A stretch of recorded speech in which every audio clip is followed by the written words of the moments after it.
privileged to share a platform with an inspiring range of young people. We are literally all here on our streets, in our parks, on our Zoom to end the war on Black people, something which is a show of strength for our movement and long overdue. It's a grim testament to the inescapable nature of state-sanctioned racism that viral videos of unarmed African Americans being killed, literally lynched by white police officers, have become tragically commonplace in recent years. Yet even within this depraved normality, the video of George Floyd's death at the hands of Minneapolis uniformed police officers has understandably provoked a wave of revulsion, anger, and revolt amongst Black communities across the world. I can't breathe. I can't breathe. George Floyd's last chilling words have become a slogan of the civil, organized, peaceful protests which have followed his murder.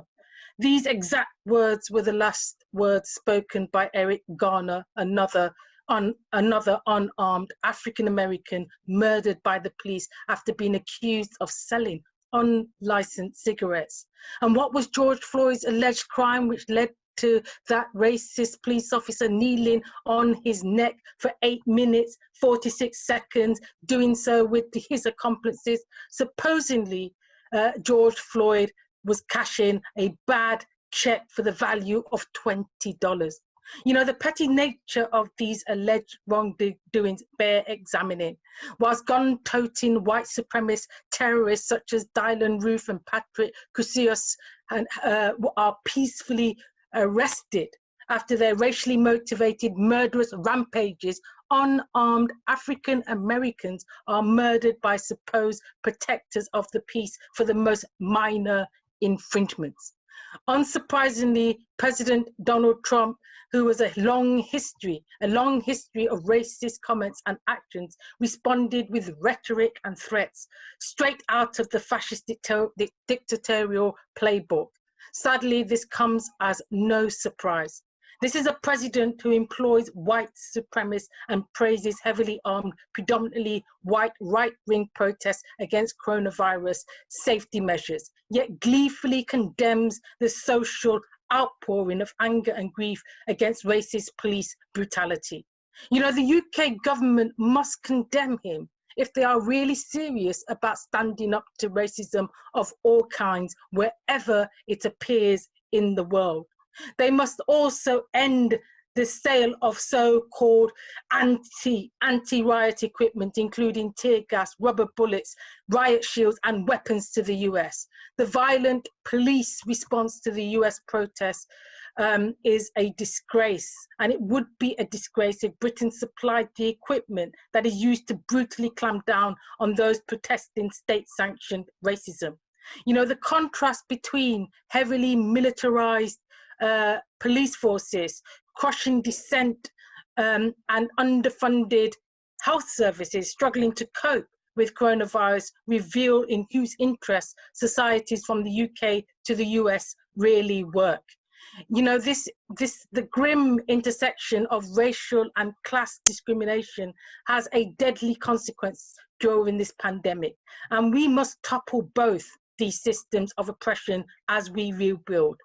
And in fact, this symbolizes the toppling of the slave trader Edward Colston's statue in Bristol today. I mean, the fact that they have such statues across the UK's inner cities tells you everything you need to know about Britain today. It would rather celebrate its colonial history with statues than teach the truthful education about Africa, about Asia, and about the Caribbean, and the atrocities committed by the British Empire. This lie is done on this industrial scale, of course, needs to be toppled. Martin Luther King said, "A riot is the language of the unheard." And yes, I agree. It's about time we woke up and listened. The fact is that America has been built on the slavery, dispossession, dispossession and subjugation of the African American population, and the British Empire was complicit in this. It is crucial to understand the Minneapolis uprising in the context of the centuries of social deprivation and economic extraction that have been endured by African Americans. It's also important to understand what is keeping people on the streets of Britain marching for justice. It's the deep-rooted racial inequality, systematic and structural racism that pass from generation to generation with no end in sight. We are saying, end it now. Get your knee off our neck. You know, as a member of Parliament, I supported the protest by young people in Leicester yesterday, with over 6,000 in attendance, and protests across the country I support. I also attended the Black Lives Matter protest in London earlier this week, and I will continue to support all those across the world who are safely and peacefully protesting systems of racist oppression. Yes, coronavirus kills, but so does racist, state-sanctioned violence. Racism is entrenched in the British state. This is why 3 years on from Grenfell, survivors remain without homes. It's why Mark Duggan was shot and killed by police 9 years ago. And it's why there's no justice for Kingsley Burrell, and why Belly Mujinga was forced to work in the dangerous conditions that led to her death. I stand in full solidarity with the family, friends and community of George Floyd in Minneapolis. Those of us in the UK cannot ignore yet another death of an unarmed black man in police custody, nor can we ignore the racist incidents of state violence and racism that occur systematically in our country.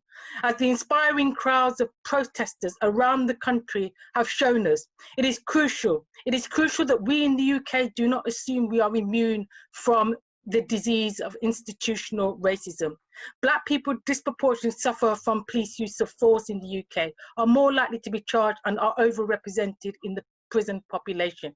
As in America, it appears that the police can act with impunity, as they very rarely face criminal prosecutions.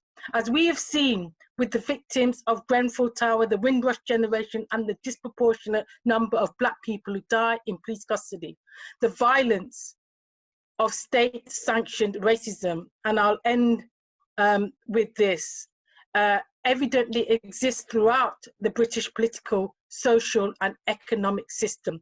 So it's up to all of us, wherever we live, who are enraged and saddened by the events of last week, to fight for a world free of class and racial inequalities. As the inspiring radical Angela Davis said, I'm no longer accepting the things I cannot change. I'm changing the things I cannot accept.